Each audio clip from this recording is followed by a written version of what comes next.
भारत आज एक ऐसे दौर से गुजर रहा है जहां इंसान की पहचान उसकी मेहनत, योग्यता या इंसानियत से नहीं बल्कि उसकी जाति से की जाती है।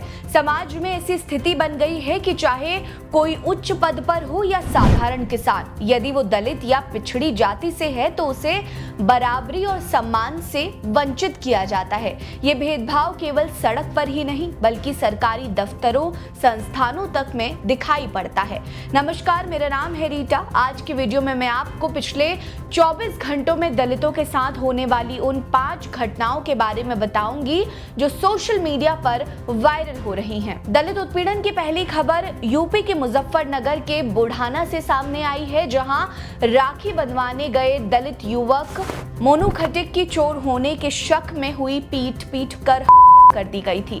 अब ये मामला पूरी तरह से राजनीतिक रूप ले चुका है। एक तरफ मृतक मोनू को न्याय दिलाने के लिए भाजपा और हिंदूवादी संगठन पीड़ित परिवार के साथ खड़े दिख रहे हैं, तो वहीं राष्ट्रीय लोकदल रादौल आरोपी पक्ष के समर्थन में खड़ी हो गई है। बीजेपी नेताओं ने पीड़ित परिवार को आर्थिक मदद देते हुए कहा कि मोनू की हत्या सोची समझी साजिश के तहत की गई है और वो मोनू को न्याय दिलाने के लिए सीएम योगी तक से बात करेंगे। ध्यान देने वाली बात है कि मृतक मोनू के परिवार ने घटना के बाद न्याय के लिए प्रदर्शन किया था, जिसके बाद पुलिस ने तुरंत कार्रवाई करते हुए मुख्य आरोपी सादिक को मुठभेड़ के बाद गिरफ्तार करके जेल भेज दिया है। जयंत चौधरी की पार्टी रालोद ने इस मामले पर कहा कि पुलिस पर बीजेपी का दबाव है और इसीलिए वो निर्दोष लोगों के खिलाफ कार्रवाई कर रही है। रालोद नेता विनोद मलिक ने कहा कि एफआईआर में लिखी नामों में से कई लोगों को तो घटनास्थल पर मौजूद तक नहीं थे। उन्होंने इस मामले में निष्पक्ष जांच की मांग की है।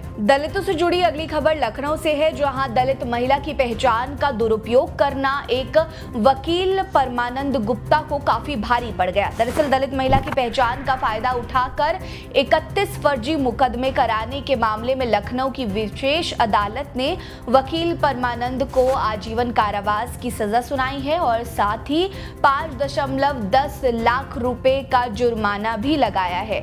ध्यान देने वाली बात है कि वकील परमानंद ने पुरानी दुश्मनी निकालने के लिए अरविंद यादव और उनके परिवार पर कई फर्जी मुकदमे दर्ज कराए थे।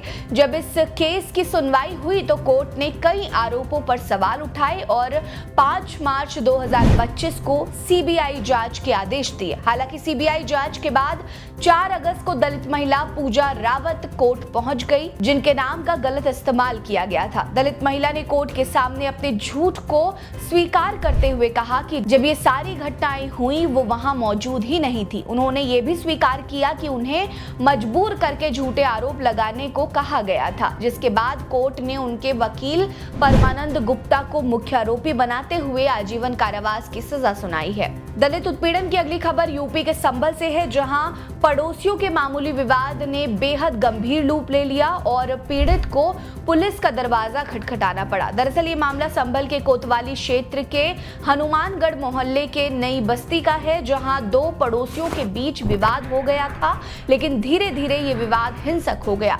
पीड़ित दलित युवक शिवम ने थाने में बताया कि उसके पड़ोस में रहने वाले महेश शर्मा और उसकी पत्नी ममता से किसी बात को लेकर विवाद हो गया था, जिसके बाद उन लोगों ने शिवम को जाति सूचक गालियां देकर बेइज्जत करना शुरू कर दिया। इसी बीच जब शिवम की बहन डॉली बीच बचाव करने पहुंची तो उसके साथ भी गाली गलौज शुरू कर दी गई।